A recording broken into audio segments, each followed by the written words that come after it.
Everybody. I'm very excited to introduce Professor Mihai Popescu, my colleague at University of Missouri, Columbia. He's going to talk today on recent medical applications of large language models.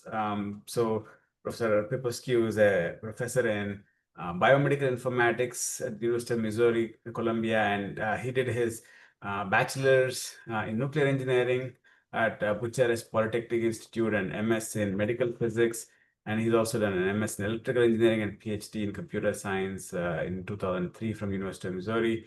And he has published more than 200 papers, two books, holds 5 patents. And the best thing about him is he's been having a very strong track record in building intelligent medical systems. And he's probably one of the earliest people in the field to use machine learning image processing. And he has developed amazing technologies for elder care and also a lot of text-based processing of medical records. So I'm happy to introduce him. So Dr. Popescu, please go ahead. Okay. Share. Remove the. So is everything fine? Yeah, we can see you and the slides. Please All right, great. So thank you for your invitation to talk in this forum.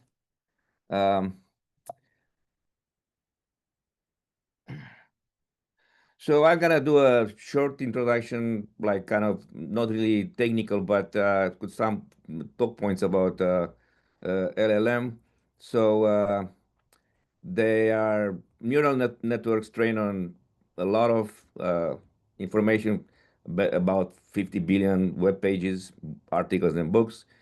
So they are based on an architecture called a transformer that basically process words in parallel, use attention, as they call it. It's basically a weight on word context, and capture so that this architecture and this attention capture context effectively.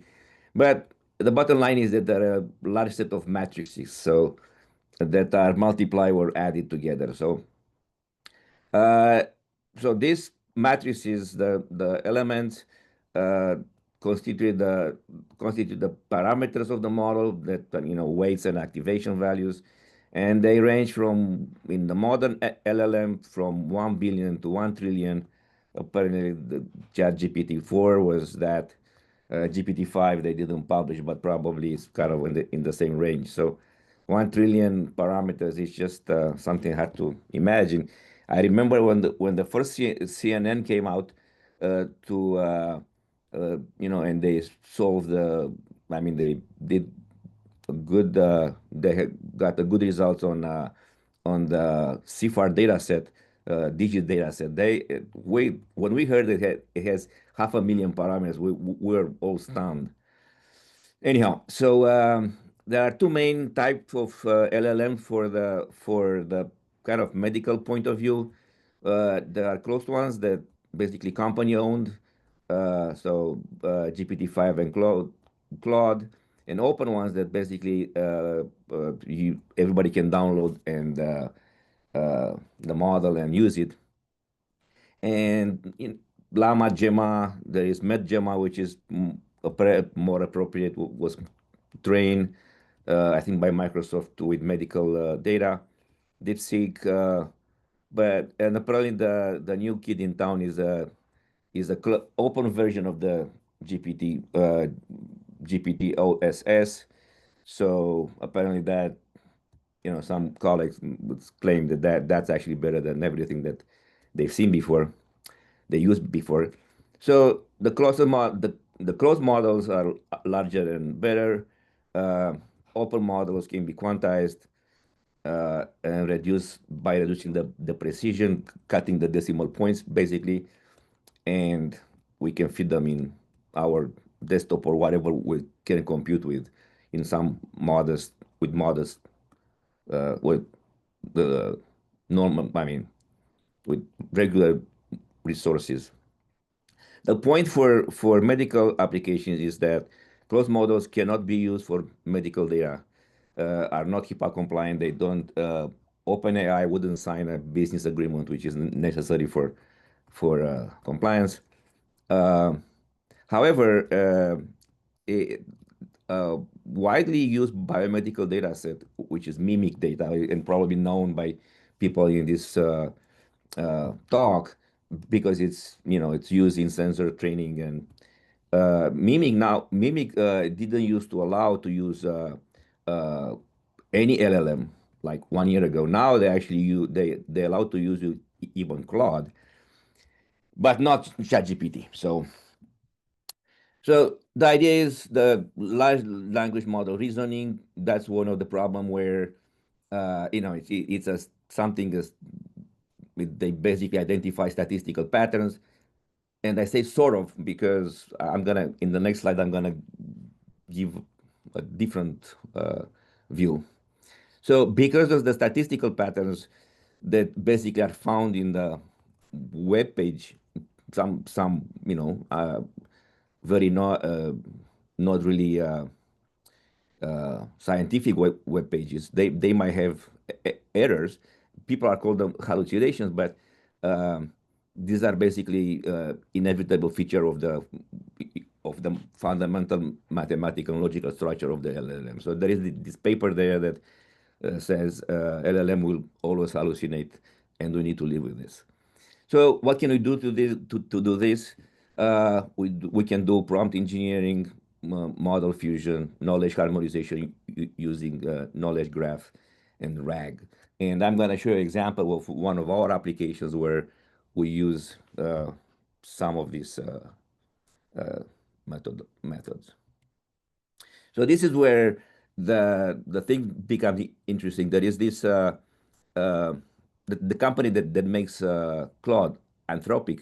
They actually they have a topic calling LLM biology, and similar to human, we do not know exactly how that works.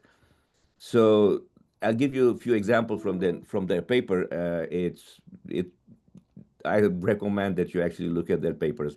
So one of the examples they give, they say they cite an addition example. So they ask Claude how it computed 36 plus 59. And Claude said, well, like you add the units, then you add the tens, and then you add the carry, and here you go. So that's the regular how a human would do. Well, in fact, uh, they actually use the weight activation to see what actually weights were activated.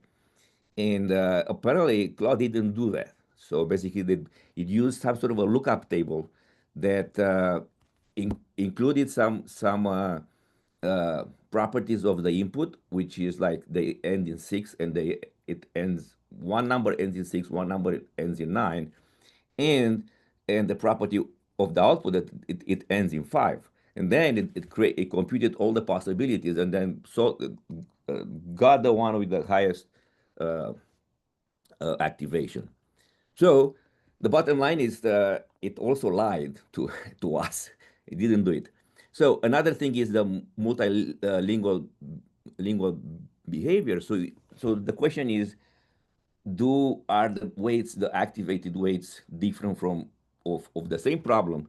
Are they different from different languages? So what they actually realized by looking at the weights is that 90% of the inference weights were common to all languages. So they were basically language agnostic.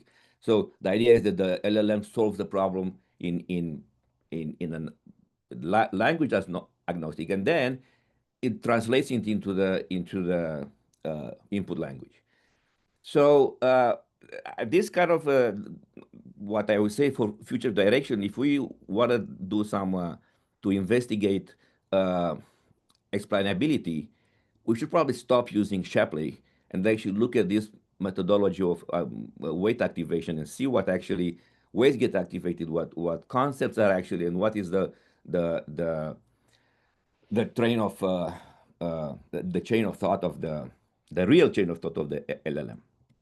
So with this, I'm gonna show us three of LLM application where I will show you that we didn't only use the LLM, but we actually uh, use it for designing the application. So one application is extraction of gene pathways from biomedical literature. We had another one on this uh, 5 year 5 years ago or so. Then providing a discharge summary for the hospital patient by summarizing hospital EMR data. So you discharge somebody from a hospital stay of let's say 5 days, 6 days in the ICU or ER, and then the person goes to the back to the nursing home. The question is, you have to give the nursing home people some meaningful information to actually ensure the continuity of care.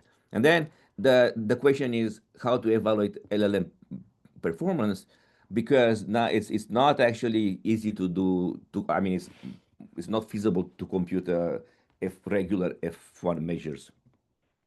So extracting the gene pathways from biomedical literature. So it's the literature is exploding. There are a bunch of PubMed ads, 1 million articles per year. And now, as that was not enough, now you have the Med Archive and archive for computer science related papers. So these are exploding too. So it should have a way to actually extract this. The gene pathways are actually essential for understanding the uh, biology and actually drug design for. And then it's actually more important for precision personalized medicine, where you would like to actually uh, if you can compute the gene network of a person, then to try to find in the literature, to find some papers that actually, or some research that actually is related to exactly that particular gene network. So yeah, extracting is biomedical knowledge is challenging because of the diversity, time series, pictures, movies, codes, sequences, text.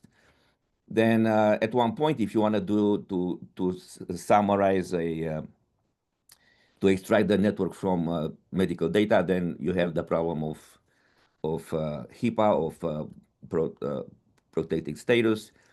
There is a rapid change of this knowledge that because of the advent of this sequencing, single cell sequencing and MIF, then so the gene relations and networks and knowledge improves very fast. And for all this computing, all this to compute all these networks, you at one point you need large computing capabilities, since the networks tend to be uh, very large. So the idea is that we started the project 6 years ago. So it was the old LLM, the old methodology, syntactic NLM, NLP. So syntactic extraction of knowledge. So there were well-known medical NLP packages like MetaMap, CTEX, CLAMP. Um, and obviously, right now, UMLS could be also a good resource, but it's slow to update. Clamp is now is you need the commercial license, and they all previous semantic syntactic NLP packages out they had about 85% accuracy, so not actually good enough so the solution is to actually use this idea of semantic knowledge extractions based on word embeddings and large language models. Um, so there are existing uh, databases, but these are actually uh, pathway databases like KEGG, but these are actually they contain typically the normal canonical phenotypes. So what we're interested to find those subphenotypes that actually could help in precision um, medicine. So how we did that in the beginning, we started again. As I said, the idea was to extract gene pathway from figures and text, be thinking that they are complementary. They all have their good and the bad features. So this is actually an example of probably many people that had a grant. They were caught in this transition. You study with some methodology, and then you say, well, that's like, let's try LLM, and the LLM obviously were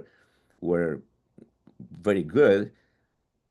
The question that we asked at one point, and I'll give you my opinion.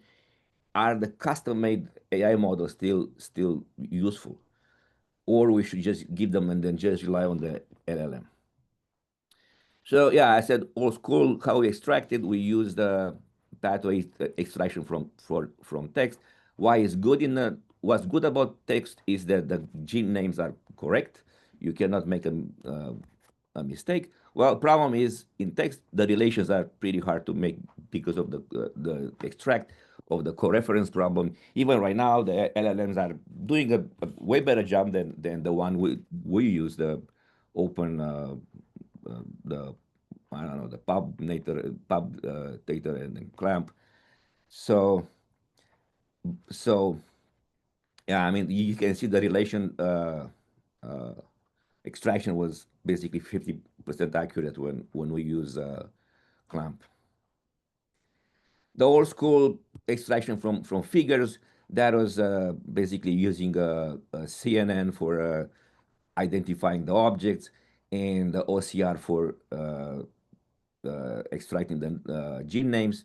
Well, this is the good part about this, that you can actually get the relation between objects way better, like about 80%, because you have the arrows, and the arrows are activates, T lines are inhibits. So you can see here, you basically can identify, the model identifies those very well. The problem here is that the gene names are not easy to see, and then the OCR actually makes, again, 50% error. So our idea was that if you put these together, we can actually end up getting some good networks. Well, okay, when the LLM came, we were like, okay, let's try LLMs. The good part about bioinformatics is that you could actually use the closed model, so there is no restriction, HIPAA restriction. So we actually tried both the closed models and a lot of closed model, and a lot of open model, and the one that are closed, that were available. So this is, I think, 3 years research. So 3 years or 2 years old, 3 years. So it's still probably, if we do it right now, it's going to be way better. But what can you do actually to adapt to tune your uh, uh, LLM and make it reduce the error rate? Well, is the one idea is to do some prompt engineering, and we came up with some idea of prompt engineering. Is it's like the baseline is zero shot. You just point blank ask what's the relation between gene A and gene B, and you could give it an example saying you answer in this way, you know, choosing the relation being activation, inhibition, phosphorylation, so on and so forth. If you give him some few examples, then it's called few shots, and you can improve the role. And so that's actually some basic prompt engineering. Other prompt engineering techniques, we start with iterative role prompting.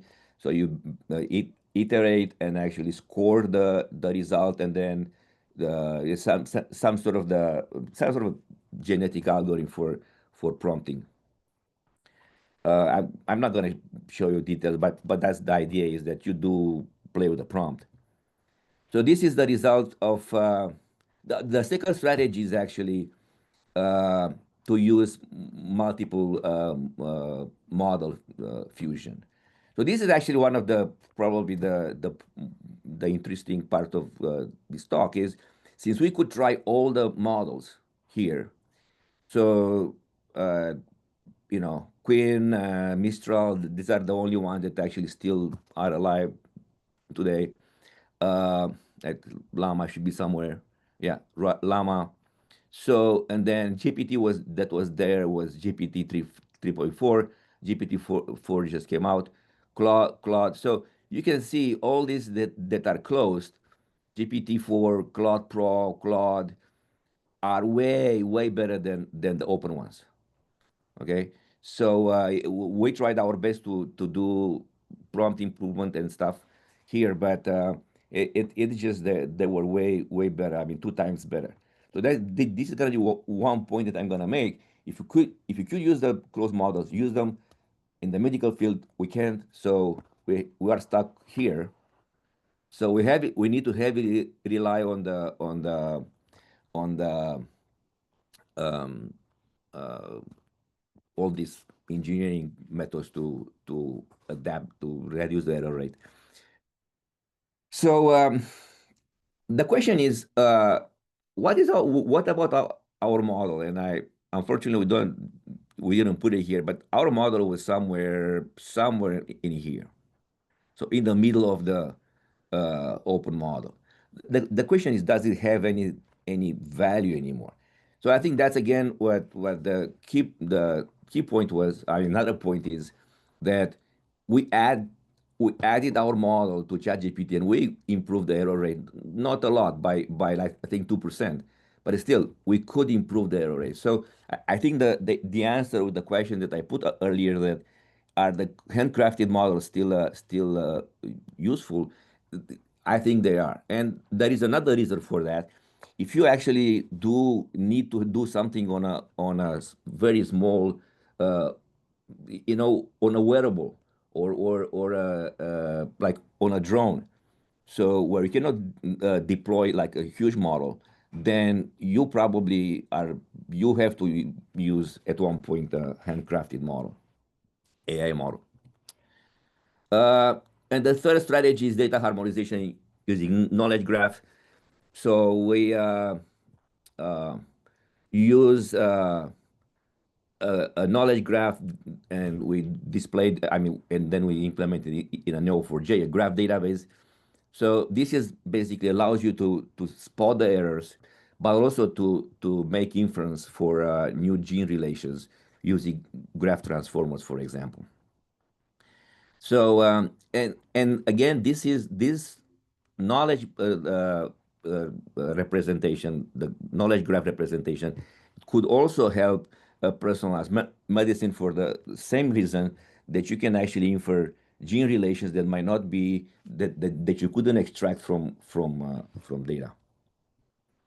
So this is an example of uh, uh, graph, a knowledge graph that says the pathways, the path from ERK to EGFR, extracted from about this is the PMC, the PubMed.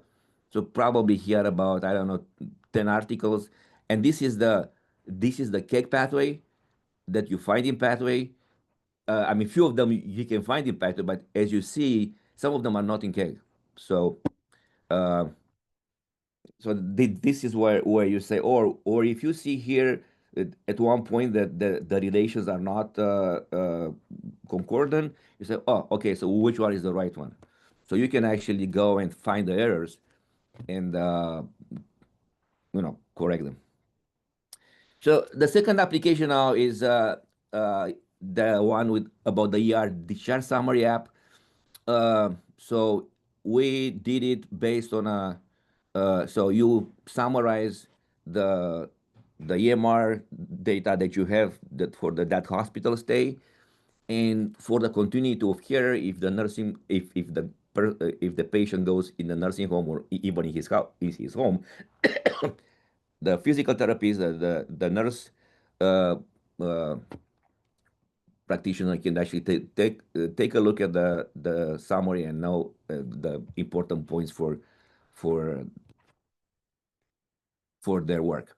So it's based on this nursing uh, framework 4M, which has four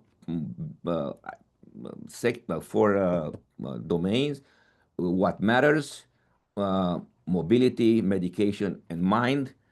So, and the idea is the idea I want to stress here, that many people do summarization, but you cannot do summarization in general. You have to do summarization toward the point, toward an application, toward the medical. So here we center the summarization on this framework, and it's specifically for nurses and elder care. So again, it's one of the problem this solves is that uh, you summarize across multiple specialties, uh, uh, doctors' notes, nurses' notes, OT notes, PT notes, and so on. And typically, if these are typically the doctor basically summarizes his point and the nurse summarizes her points. But so this idea that summarizing everything in one place is uh, is important. So this summarization definitely improve care coordination, makes a more efficient use of resources, and I think could lead to reducing readmission, uh, risk of recurrent fall. In this case, our thing was a fall patient, so we basically centered on falls. Uh, and in the end, the healthcare utilization cost. Yeah, kind of says kind of the same thing. Okay, so how did we do it? Well, these are some technical detail. We use GEMA 227 billion parameters, and we ran it on. So this was developed during a hackathon in the ARPA-H in our ARPA-H project. So that was the machine that they allowed us to use. Um and for example, we use so the main prompt we used was using the H-friendly health system for a framework, extract related concepts from all available nodes for this patient. And then the nurses also were interested in this more so for risk. And then the AGS bears medication, which is basically the medication that have high risk of causing falls. So um, yeah. So what happened was these things were extracted and then they were uploaded in the display interface, uh, which was implemented in a web design app called Figma.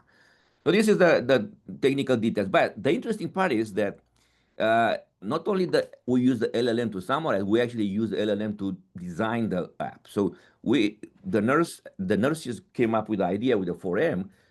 We made the prompt, but the idea is at one point we were like, well, how do you display that? So I actually what I did, I generated 10 fake ER notes.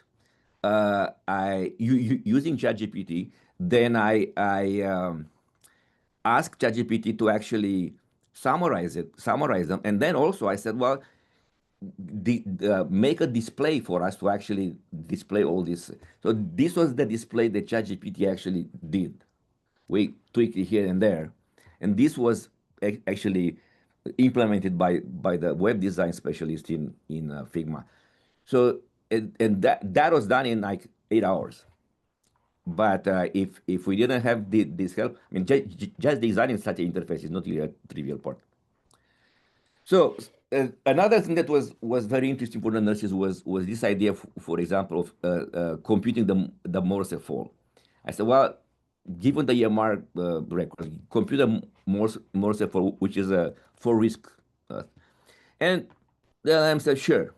And this is I listed the output to give you an idea how this is a complex thing. It takes a nurse about 30 minutes to do this. And, here is just calculated like that. The nurses were stunned that. And it was, at the first glance, was accurate. So obviously, the problem is how do we actually evaluate this? Numerical outputs, it's kind of easy to you just look at the number, but how do I evaluate, for example, typical NLP tasks like summarization? How do you evaluate name entity recognition. So you need to compare the ground truth and the AI output. But using a syntactic match might work somewhat for name entity recognition, where you actually extract the same terms, but it doesn't definitely work for summarization. So we need to move from a syntactic comparison, which is like the regular F1 measure precision and recall, to a semantic match, to some sort of soft uh, precision and recall. So these are the classical ones that everybody knows. I'm not gonna go. So the main idea is here in the example, you have this thing extracted, pain, patient, whatever, and you have at one point left arm and arm. Well, if you do a semantic, a strictly syntactic match, these are not gonna match. So you need to come up with something else.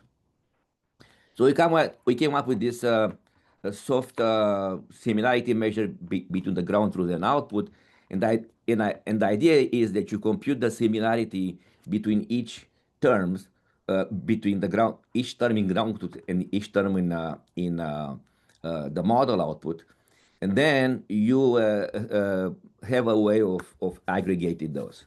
How do you aggregate it? Like this F function here, you can do it using dynamic programming, matching the terms, or the Hungarian algorithms. So you could also do, so what term similarities we have, you can do a Leverstein distance or a embedding based one. So basically you use you get a term, you embed it, and then do a cosine similarity between the embedded. And this is actually a uh, this is actually the semantic match because it's not matching the. This is like semi. This is a fuzzy match because you still use the words, the yeah, the letters, but here you actually use the meaning of the words. So again, that's that's kind of some detail how we do it. And this is the point. If you actually have a toy example, you can see that if you use the hard match, you get an F1.27, whereas if you use the two soft measures, the dynamic programming and the Hungarian algorithm, you use the numbers are bigger. And why is this important? uh, is because it's basically stretching the range. So once you everything is give you a uh, um, so if you get a small range here in the hard, it's hard to differentiate between methodologies and between models.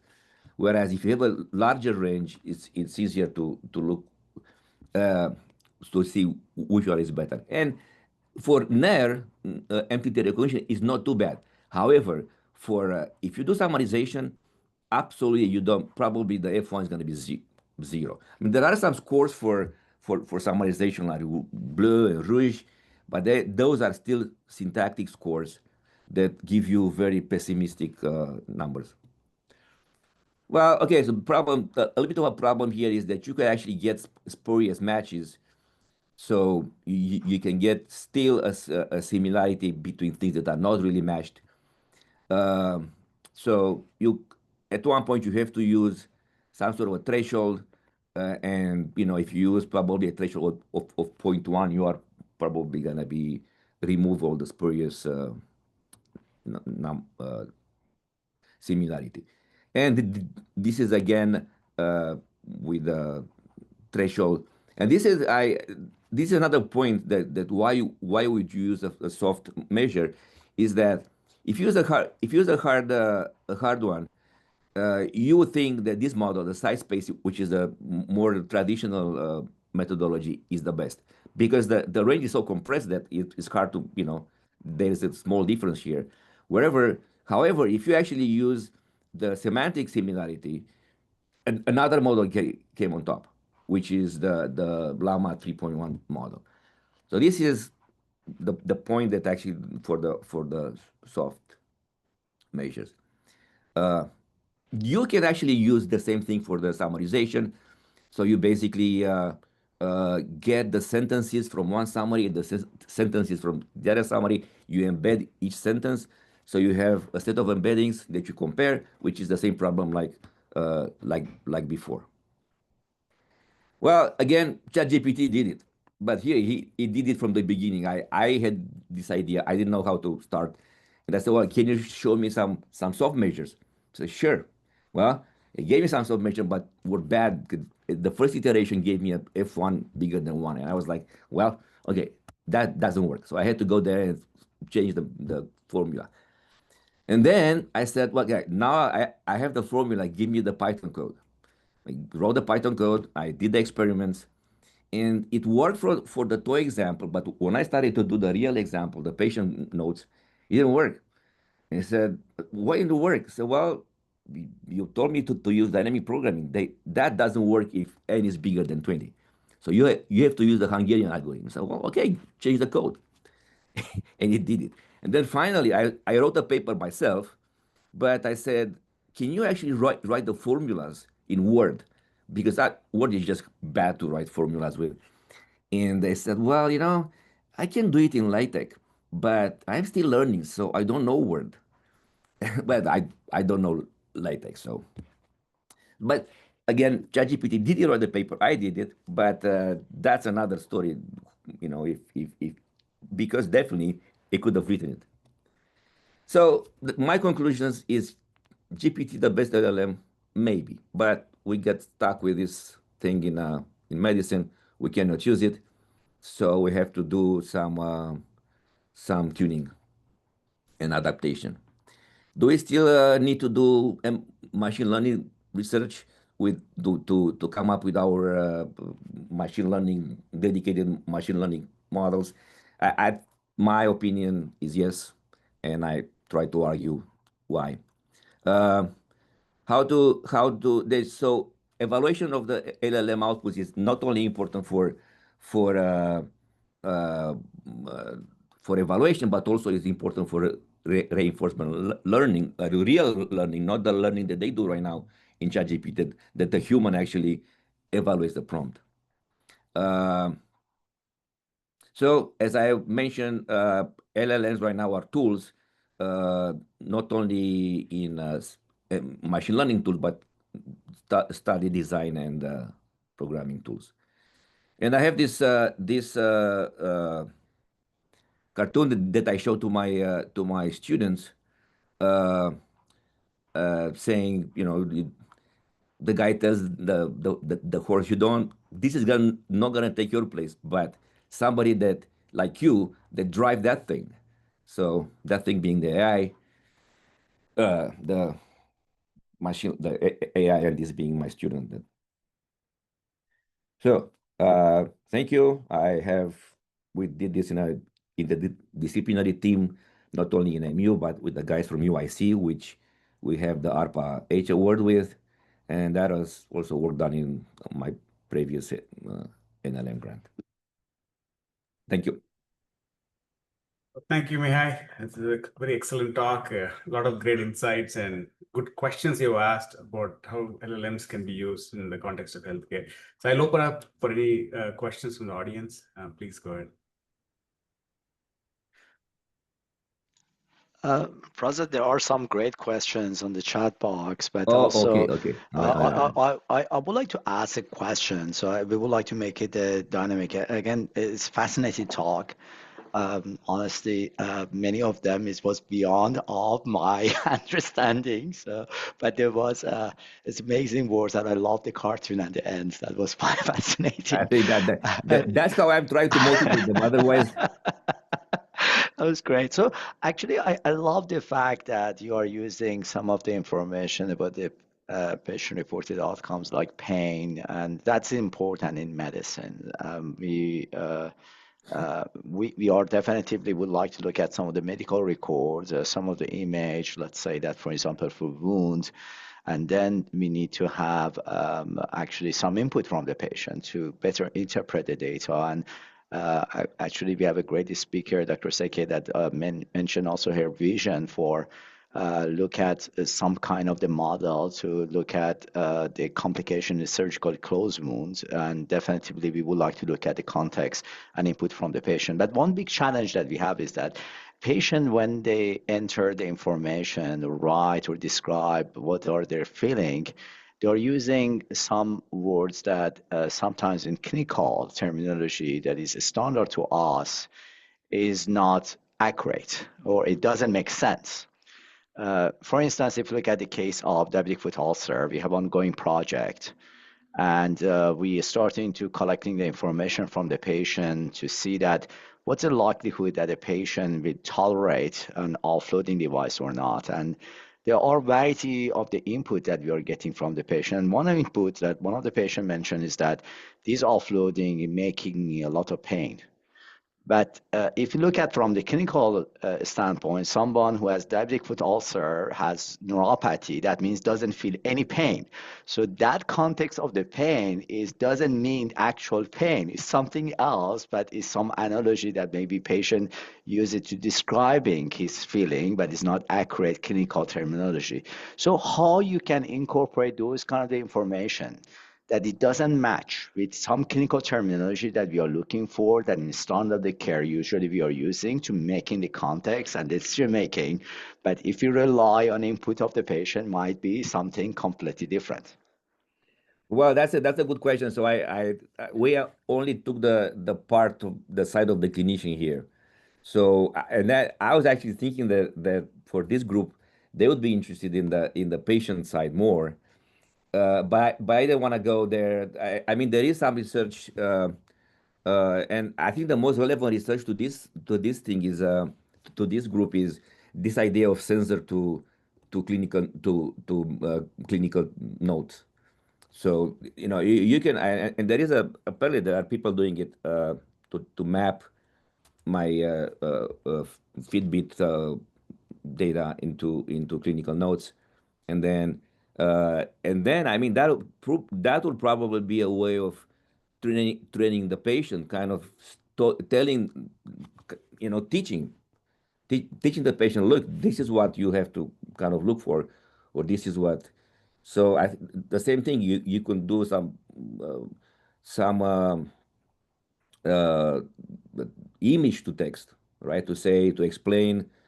The guy takes a picture of the foot, and then at that point, the machine learning, I mean, the LLM explains that what's going on. So I think that's probably using LLM as a teacher for the patient would be my solution to. Yeah, I believe that that might be the future, maybe using kind of the conversation of the AI to also better guide patient to report their symptoms. Because if you can You know figure it the out, problem is Bijan, that people are still are using it. I mean, and they use it in the psychiatry, and you've seen those horror cases where people that needed psychiatric care, they just talk to the model and then to the LLM, and then just a disaster happened. But you cannot basically stop the consumer, I mean the person, to take a picture of his foot and say, well, ChatGPT, what do you think about my foot? Is it getting better or not? So I don't think you can stop that. We that's true. better preempt it and kind of study and see, make sure that the results are good. But I think That's the great. genie is out of the box. I would like to engage Professor Seke. I mean, I know that Professor Seke, you are working on this field. What do you think, and what are your solutions? What kind of challenges also you observe in your field of modeling that you're using? And thank you, Bijan. Yeah, this is very interesting conversation, and thank you for the talk. It was very interesting. So maybe one of the research directions that we all need to think about it is some form of specialization with contextual concept for this kind of the models. That would be like one of the directions that maybe this models need to be advanced and extended. I totally agree with Mihail about multimodalities. Like if we have visions into the training models. Like LLMs are not only language based, like multimodality type of the problems maybe would help with this challenge that you mentioned, Bijan. And also the other help here is multi-expert, right? Like for instance, if we have different agents, not only one LLM agents, you have like multiple agents and experts that all of them could be language based or could collaborate with the vision to a different levels and have a different modules, then they can provide a better reasoning or better concept. And then to your point, teach the patients how to provide the information. So not only correcting automatically the information by the patient, but also providing some form of feedback and return it to the patient to learn to communicate with their physician or this all platforms that they are using. That's it's fascinating. Actually, probably you hear that Epic now officially launched the AI scribe. That means that the AI through my chart communicate with patient to incorporate the information and creating notes for the chart of the patient. And actually, UCLA pilot test some of those AI scribe, and it's very fascinating to see that, as you said, it's starting to correct them. Even some of the input from the patient start to be corrected to having a more accurate note for the patient. I would like to engage Michael. Michael, he is amazing expertise in this area. I'm learning from him, and also thank you, Michael, that also you answer some of the questions from my students and always sharing fascinating actually information. Michael, what do you think, and what do you have a suggestion, and what do you think also the future of those kind of the modeling for healthcare, and what are the threats and what are the opportunities? Thank you, Vision. So basically, of course, this topic is of high interest to industrial applications, and we are operating in regulated space, and as opposed to some of the research applications and research organizations, we do not have that much freedom to operate in gray zones. We don't either. Don't worry about it. Again, so my standard, I would, setting aside the whole conversation about running Llama on Apple hardware, which is entirely doable. If you don't have a budget or you want to take the Apple MacBook on the road, you can run Llama, even 70B Llama on your MacBook Pro. You just need to have an expensive MacBook Pro. And that becomes possible because Apple hardware has unique property of integrating video memory with RAM that makes it up for the GPU's capabilities. So if anybody is interested, I posted a link there. But my standard question to Mikhail will be, I'm also, by the way, Mikhail is my name. So my standard question is, how do you validate the applications? Because, I mean, apart from the performance scores, you actually need, my biggest problem is always knowing whether the answer is complete. I mean, I know the answer is an answer, but I don't know if the answer is the answer. Maybe you can comment. Well, if you wanna talk in the absolute value, I mean, if you ask a human expert, do you actually know if his answer is perfect? So, however, pragmatically, how we do it is, I think that those soft measures, semantic comparison, that I mean, the main things we do right now in the hospital is these summaries, like you mentioned. So the only way to do it, and this is a little bit of a closer problem, because you are not asking an existential problem. Tell me anything you know, everything you know about penguins. Well, you are actually saying this is some information, summarize it. So it's basically the chance of hallucination is small, in my opinion. So so this, I think, is the easier task. And that's why this soft measure, that's what we do right now. We have summaries, and then we look at some ground truth done by a nurse or physician, and we say, and how much do they agree, right? And then roughly, and then the physician can, the human can say, oh, this is missing that. So that's basically where where we are. And I'm not sure, that'll be interesting question, how Epic actually validated it, because they probably did some validation. I'll be really interested to see how they did it. So if It's you kind have, of, I mean, it's an uh, open, it's an yeah, open question, obviously, Michael, right? but But the point that you are using the human input as ground truth is an that answer, that that right? It's just an that, that expensive answer, obviously, right? But I mean, it is what it is. We don't right, have right. much better ways of doing Well, that. and we're thinking in another way also. So this idea of like Salim said, that mixture of experts. So you basically have a bunch of LLM, and you ask them the same question. Yeah, agent. They started to vote on, and at one point you might have you. It's like that idea of how do you actually mix the experts. You put at one point you have some. Each one has its own credibility, so it's an old, problem. How do you come up with an answer from? So that's actually another alternative, which is that because having a human, even doing the summary is pretty hard. So we have right now people doing it, and but the point of the human is also we have this double annotation. So it's not only one annotation, because it depends on the measure. And then if I give you, if I tell you, oh, they agree, point, with F1.4 or Rouge point 4, you are like, oh man, this is bad. But if you have two experts and you do their agreement, inter-rater agreement, right, and they get point 0.5, then you say, well, okay, probably point 0.4 is not too bad. Yeah. That's where we are. Uh, so definitely you have to use two ground truths, and that will tell you basically where you are, where the algorithm is. If you use just one, is not. I don't think it's reliable.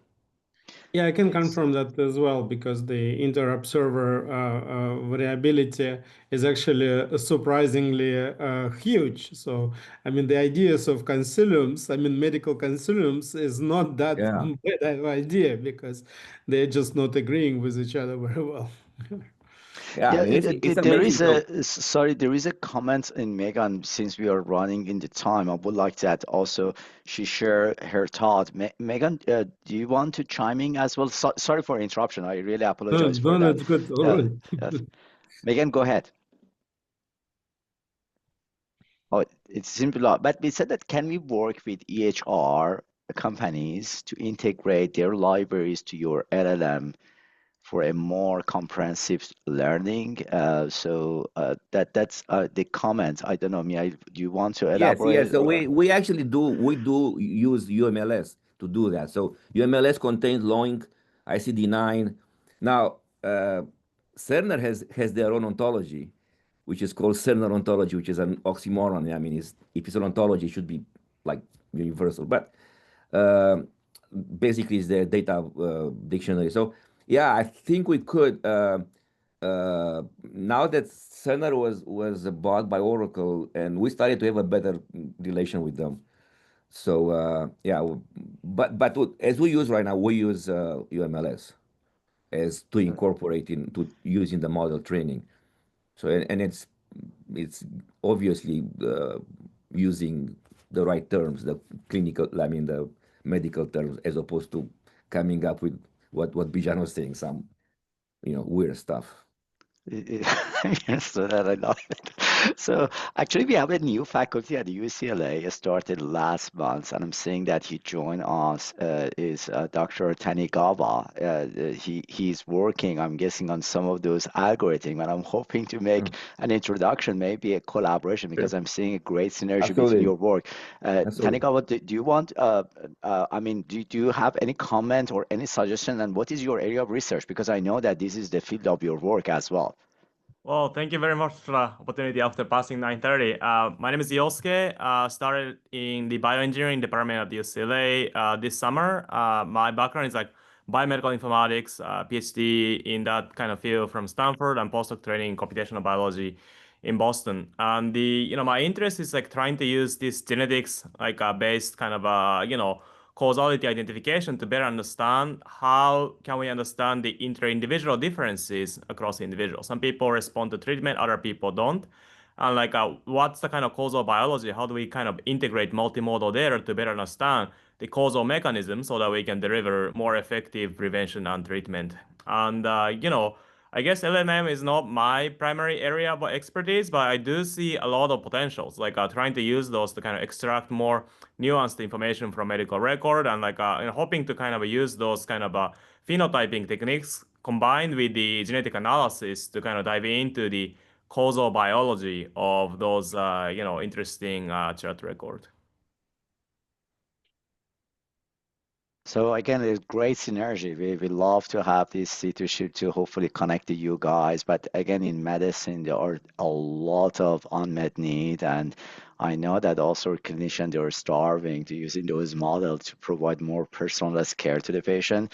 And in particular, cancer patient as active recipient of the care. So that's what that means. I really love your talk that you are starting to think in a way that we need to engage some information, some context from the patient, because if we can add them in that case, instead of considering a patient as a passive recipient of care, we can help them, empower them to be part of health ecosystem, not in a way that they're taking a picture of the wound and ask ChatGPT, what is my wound, but using... I'm telling you, you can ask it anything. So a colleague of mine didn't. So we worked in pathology segmentation and understanding for a long time. So, and I told him, I said, well, do you remember that project where we segmented the red blood cells and stuff? He said, yeah. Okay, so I upload an image in ChatGPT. So can you segment the red blood cells from here and count them? Sure.